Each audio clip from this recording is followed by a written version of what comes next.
I'm 76 years old, and I'm going to tell you something that took me 55 years to understand. Not because I was stupid, not because nobody tried, but because I wasn't ready to hear it. I spent most of my life believing that if I just worked hard enough, if I just proved myself enough, people would see me. Really see me. And then everything would fall into place. It didn't work that way. I grew up in a house where love was something you earned. My father never said he was proud of me, but I watched his face light up when my older brother brought home good grades, when he made the varsity team, when he got into college. So I learned early that attention came with achievement. Affection came with results. I carried that into everything. When I was 23, I got my first real job at an accounting firm. I showed up early, stayed late, took work home on weekends. I told myself it was temporary, that once I proved myself, once I moved up, I'd have time for everything else. Time for friends, time for dating, time for life. But the goalpost kept moving. I made junior partner at 31. I thought that would be enough, it wasn't. So I kept going. Senior partner at 39. I worked through holidays. I missed my sister's wedding because I had a client presentation. She said she understood. Maybe she did. But something changed between us after that.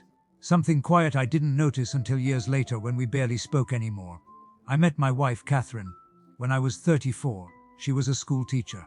Patient, kind. She knew I worked a lot, but she said she admired my dedication. We got married a year later. Had 2 kids, Daniel and Sophie. I loved them. I want you to understand that. I loved them deeply. But I was never there. Not really there. I was at the office when Daniel took his first steps. Catherine called me, excited, and I said, "That's wonderful, honey. I'll be home by 8. I got home at 10:30. He was asleep. I told myself I'd see him walk tomorrow, and I did. But it wasn't the first time. That moment belonged to Catherine alone, and to this day, I don't think she ever forgave me for that, even though she never said it.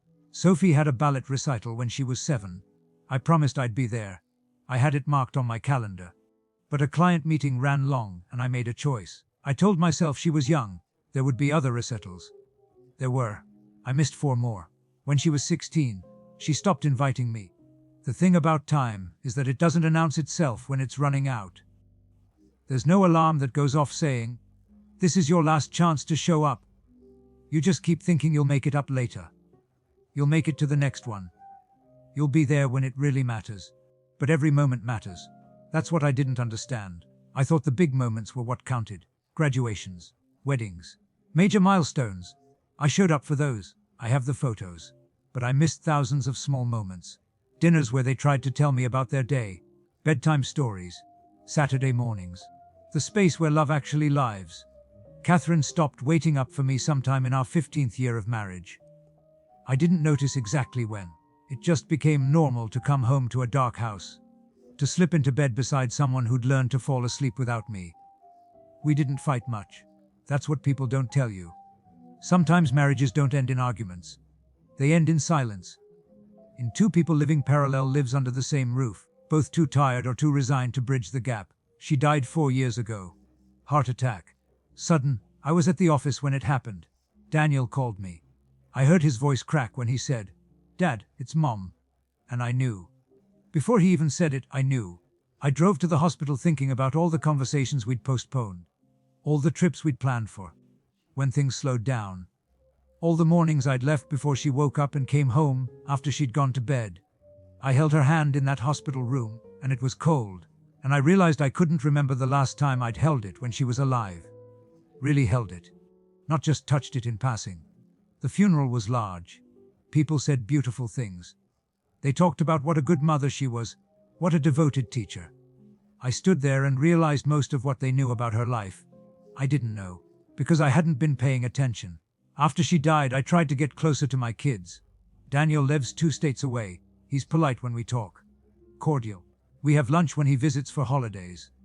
But there's a distance there I can't cross. I don't know his favorite movie. I don't know what keeps him up at night. I don't know him. Sophie tries harder. She calls every Sunday. We talk about surface things. Weather, work, her kids. But when she talks about her childhood, I'm not in the stories. Her memories are of Mom taking her to the park, Mom helping with homework, Mom teaching her to drive. I was someone who came home late and left early. A figure in the background. Last year, Sophie's daughter asked her, "What was Grandpa like when you were little?" Sophie told me what she said. "He worked a lot. That's my legacy. He worked a lot." I'm not telling you this for pity. I'm telling you because I see it everywhere now. I see young fathers at coffee shops, on their laptops while their kids try to get their attention. I see couples at restaurants, both on their phones. I see people climbing, pushing, striving, all of them believing like I did that success will make them happy, that achievement will make them whole. It won't. I have money. I have a nice house. I have a career's worth of accomplishments that meant everything to me 30 years ago and mean nothing to me now. I would trade all of it, everything, for one more morning with Catherine, for one more bedtime story with Sophie, for one more chance to see Daniel take his first steps. But time doesn't work that way. Here's what nobody told me, or what I wasn't ready to hear. The people you love won't wait forever. They'll stop trying eventually. They'll build lives that don't include you, not out of spite, but out of survival. And one day you'll look up and realize you're alone, and the success you chose instead of them is very poor company. You can't build a relationship later. You can't be a present parent later. You can't love someone deeply later. Later is a lie we tell ourselves so we can delay what scares us, so we can avoid being vulnerable, so we can keep chasing things that feel safer than intimacy. I'm not saying don't work. I'm not saying don't have ambition. I'm saying know what you're trading. I'm saying that nobody on their deathbed wishes they'd spent more time at the office. That's not a cliché. That's a fact. I'm close enough to my deathbed to know. I'm saying your children will only be young once. Your parents will only be alive once.